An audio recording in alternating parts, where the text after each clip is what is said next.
the Alrick Show. Mikael Phillips is here with us today on the Alrick Show. Yeah, JC Old Boy, he's a father, he's a husband, and he's a politician. Mikael, how are you, sir? I'm giving thanks. I'm great. Yeah? I'm great. What do you like to be called? What do you like people to say? Mr. Phillips, Mikael, Mikey? Well, surprisingly, my friends in my earlier days, youthful days, high school, all call me Mikey. Yeah? I just guessed the Mikey, actually. Yeah, man. So at JC, I was known as Mikael Phillips. This is when I entered Northwest Manchester as a candidate, so that I didn't confuse those who were looking for a Mikael Phillips on the ballot box. And my name is spelled Mikael, which is African. Right?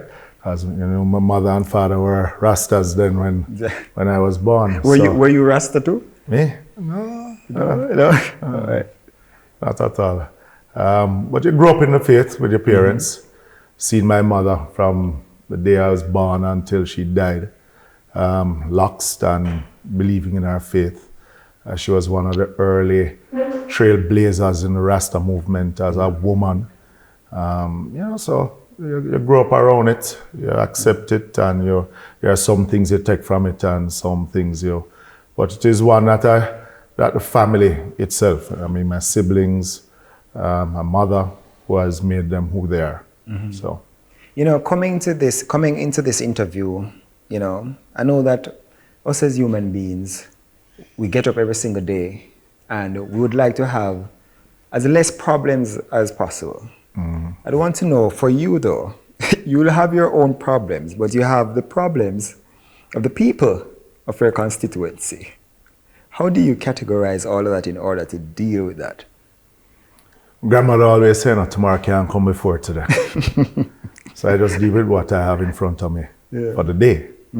But to be a politician and not allow the challenges, I don't see them as problems, challenges of just your everyday constituency life, be a burden on you. You have to enjoy what you do. You have to love people. Do you enjoy what you're doing? Yeah, man. Still, my third term. If I didn't, I would have left it. Yeah. I still do.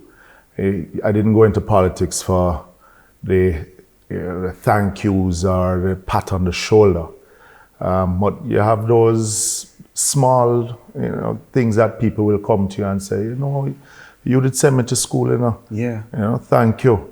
I saw a young lady last week, and she's in Kingston, and she just came up to me and she said, "You remember me?" So I said, "No, not really." She said, "You sent me to school, to NCU," and she's now working at a financial institution. And those are the things that impact you than the everyday thank you. Some people just see it and say you're doing what you have to do because of government money, so they're not really appreciate it. I had a young lady who I sent to school for 5 years, paying 100% her tuition through the CDF. And after her 5 years, she had to do a couple more modules to be able to graduate. And I said to her, my pledge to you was 5. Right. So if you want to finish now, that is on you. True. And she ended up cussing me after. And I said, well, my conscience clear. I did what I committed to do for you. Right. People think that it is, you get up every day and you go out, you're just giving handouts. But you impact people's lives, and it also take a toll on your own life. I got into representational politics when my daughters were 4 and 2.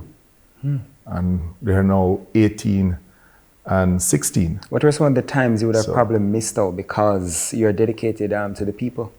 Well, one thing I never did miss was a graduation, a sport day, anything to do with my children's school life. I would never give up on that.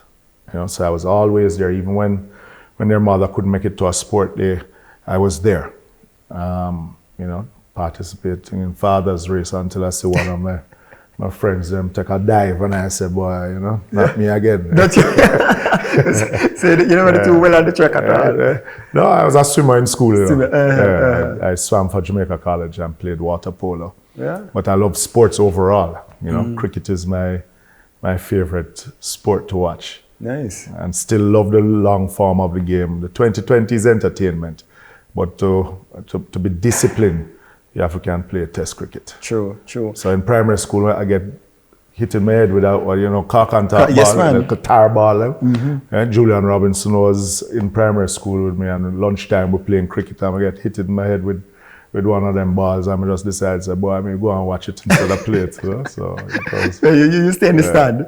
You stay in the stands. Yeah, man. Direct from the stands. Right. I'm wondering now, Mikael, that the people of Jamaica, in particular those of your constituency, they're watching you now on this show.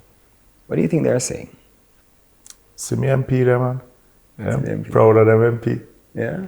You know, the thing is, when you get into politics, you know, not everyone will be in your corner. You have to understand that. And I've always said that at nights I go to my sleep with my conscience clear. And I wake up in the morning feeling renewed, because I would have given it my best.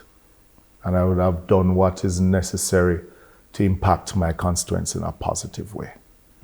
Right? So, and the important thing is having a relationship with your constituents that goes beyond just the MP constituent. Because after a while, they become an extension of your own family. Yeah. Yeah. My constituency is in Manchester. My wife and children live in Kingston. So when I leave them on a weekly basis, that is my family away from home. So you have to treat them that way. Treat them with respect, no matter how young or old.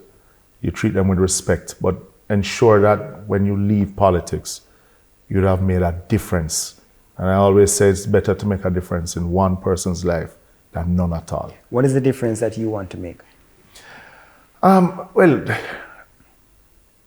my family, I didn't come from a privileged family. Yeah. You know, people feel that because Peter Phillips is my father, came from a privileged family. My father's father and mother are both from Manchester. You know, they were from teaching backgrounds and things. My grandfather was a professor up at the University of the West Indies. I went to Hope Valley Primary. I started out at Excelsior pre-primary at age 2. Left Excelsior at grade 3, and then went to Hope Valley Experimental, which is down on Augusttown Road. So it's, you know, my mother is from Standpipe in Kingston.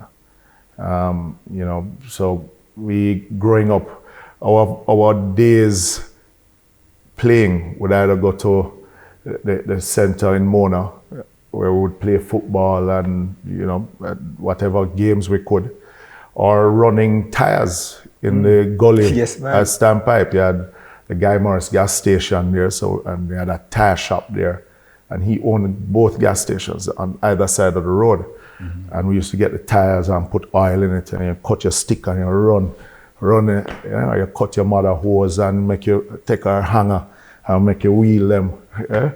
Those days you would get the box milk at school. Yeah. Yeah, and then you make your trucks out of the carton box. Box truck. Yeah, you know, so that was fun for us.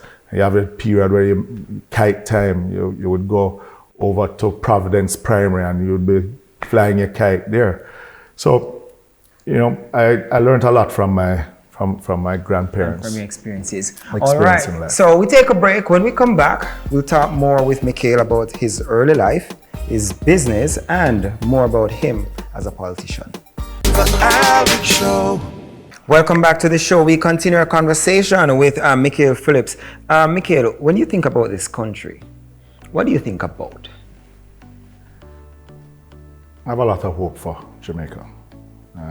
It's one of the reasons why I got involved in politics. I think we are one of the most blessed countries on this planet. I think that, you know, bad policies and, you know, this thing of give a man a break, instead of us doing what is necessary to uphold the rule of law, in providing the best education. I think we have squandered a lot of resources in just not being consistent with policy. But I think we have some of the most resilient people. Well, one of the things that the people would want to think, Mikael, is that we hear these kind of conversations from time to time, that the policies are not correct and resources are being squandered.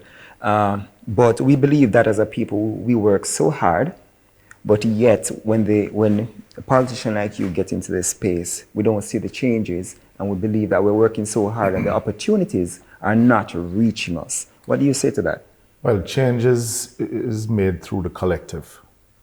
Right? It is hard for a single minister or MP to go in and make that drastic change that will impact the wider society. So it has to be about the collective. You have to ensure that the policies of whichever government you are in. But I always say also is that the people has a responsibility. Yeah. I've always said that governments don't get elected in, they get voted out. Yeah. Right? And if people don't demand more from their government or their representative, then they will get only part of what they deserve. How do you decide on what gets attention in your constituency? You're from Northwest Manchester. Yeah. That's the constituency. There have to be a conversation with your constituents. Every community has its own demands. And then you have to somewhat prioritize it in how it is with the resources that you have, in how you deliver. I've been fortunate where my councillors are of the same political persuasion. Good. Up until recently. One of my divisions, councillor, went over to the Jamaica Labour Party. But in that conversation, you have to be honest with them also in what is possible from what is not possible. If it is that you know it's not possible and you promise it, if you can't deliver it, at least go and explain to the people why you can't deliver. If it is that you're absent, that's when you see people quarreling with their MPs and say, boy, they say we get it, but we not get it, we not see it. Or you have to be out there in the streets with the people. It's kind of tricky because, as you said, if you promise it and you realize you can't deliver, then you need to go back to the people. That sounds a little tricky to me. Yeah, but you see, once people understand, that the resources is not coming from your CDF, but it is coming from government itself, then you either bring the agency there so they themselves can explain, because they might not take your word. Yeah. I always said to my constituents, I said, I will take some time to deliver, but I will deliver. You will deliver. I will deliver. I'm now currently building a music studio in the community of Greenville at the community center. Why is that necessary? You have a lot of talent out there. Yeah. And one of the things that you see our youths gravitating to is music. And just out of conversation with youths, it's something that they said they would want. So we had put the money into that, got additional resources through TPDCO. Good. We had a company that knows about studio engineering and construction. So we didn't try to guess it ourselves. We got professionals to assist us. How did your early years as a boy, you would say, has encouraged you now to do all these, or to deliver all these things to the youth of Manchester? Again, my early years was impacted by my mother. Yeah. So growing up, my mother at one stage was Bob Marley's personal chef on tour. Yeah. So I grew up around the I3s, Rita, Judy, Marcia. So their children, we grew up with them. What's your favorite Bob Marley song? No Woman No Cry. All right. And I'll tell you why. In 1976 or so, when Bob Marley wrote that song, my mother and Rita, and there was another person, held a dance at the National Arena. And that was the first time that Bob, or I've been told, because I was young then, Bob performed that song. I remember it was raining the day. I remember being in the arena, watching them set up the stage for this concert. I don't remember the concert. Sorry. I mean, they didn't take me to the concert. Yeah. But I remember being there, watching the setup. And my mother passed on in 2018, and I was going through some of her stuff that I kept back for myself. And I found that poster that she kept back a copy promoting that concert. Dance. Yeah, man. All right, so we take a break. When we come back, we learn more about the man, Mikael Phillips. The Alrick Show. Welcome back to the show. We continue our conversation with politician Mikael Phillips. You're not just the politician, you're the father, Yes. yeah, and husband. What kind of man are you? How would you describe you? What kind of man are you to your family? Family means a lot to me. My father is an only child, so I didn't have a lot of aunts and uncles around. I mainly grew up around my mother's sibling, and she only had 3 other siblings. You know, she lost a brother in the 1980 elections. And then their children migrated. So it was my other set of family members on my father's side that basically nurtured me, you know, carried me to cricket when my father was away at university overseas. But so, you know, the love that my mother also showed us and the dedication to us as children. Yeah. Just remember her working very hard to ensure to provide for us. And you know, one of the things that I've always said to my children, I remember when they were being born at the different stages of, promised them that I would never put them through what I went through as a child, you know, growing up in a broken home, you know, parents divorcing early, seeing how my mother struggled to provide for us when my father was away at university, just seeing the various, you know, challenges that myself and my sibling faced, you know, just dealing with that broken home. So I tried to provide that safe space for my own daughters. Unfortunately, I also got divorced from their mother. So tried not to put them through the same, you know. So their mother and I get on quite well. Right. You know, and try to ensure that we give them just the best of what we can provide for them. Do you pray? Yeah, man, whole heap. Like go down on your knees, pray? Yeah. My wife, my current wife, Shelley, is a praying woman too. And she is rooted in our Christian faith. So that is something that we do together. What has been that dark time in your life, Mikael, that you felt like you just give up? And what is it that encouraged you to hold on, to hold that faith? I would say as a teenager.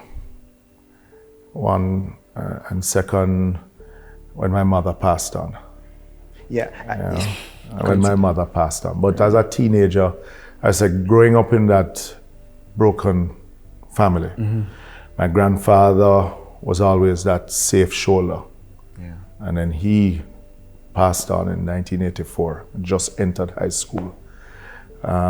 You know, my father was away for quite a while.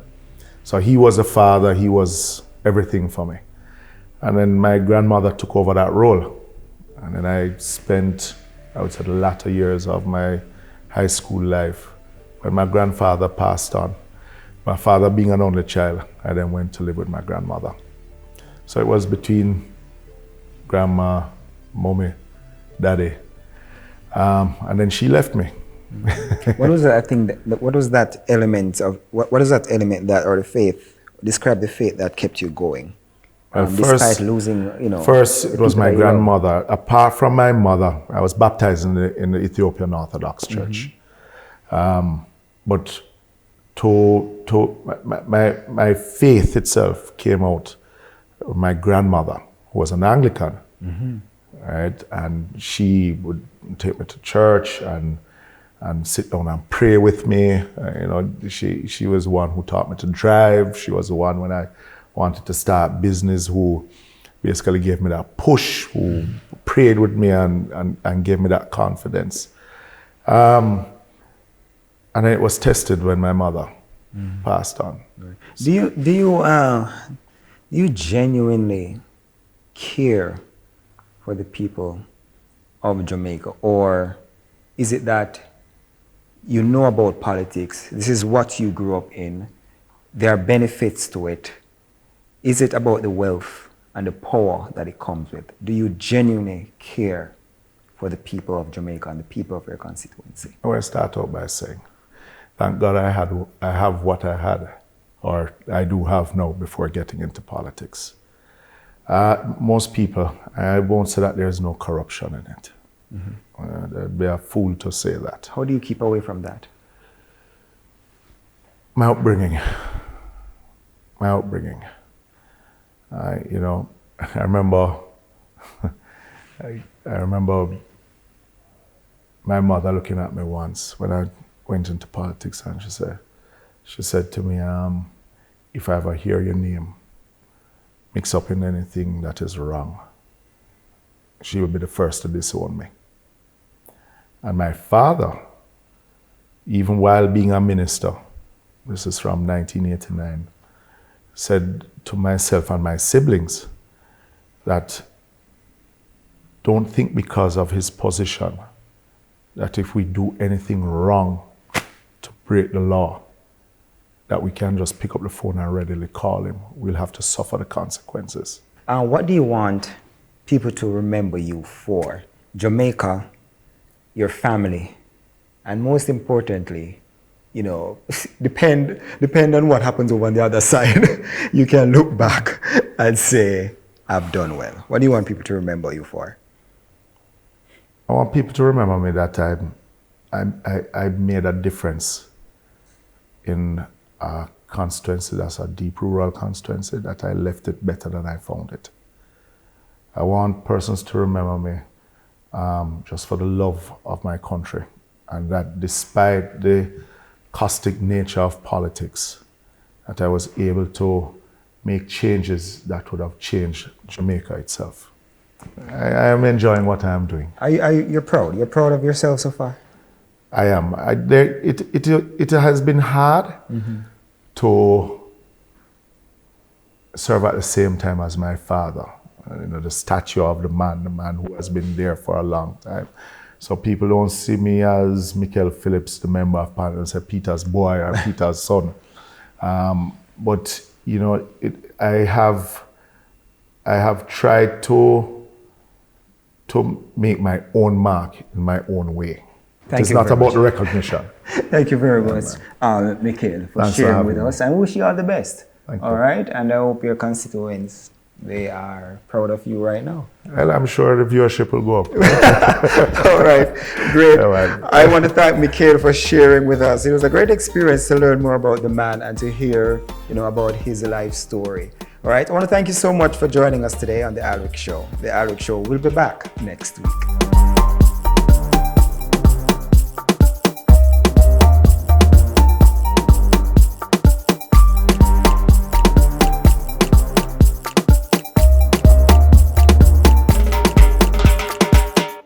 The Alrick Show.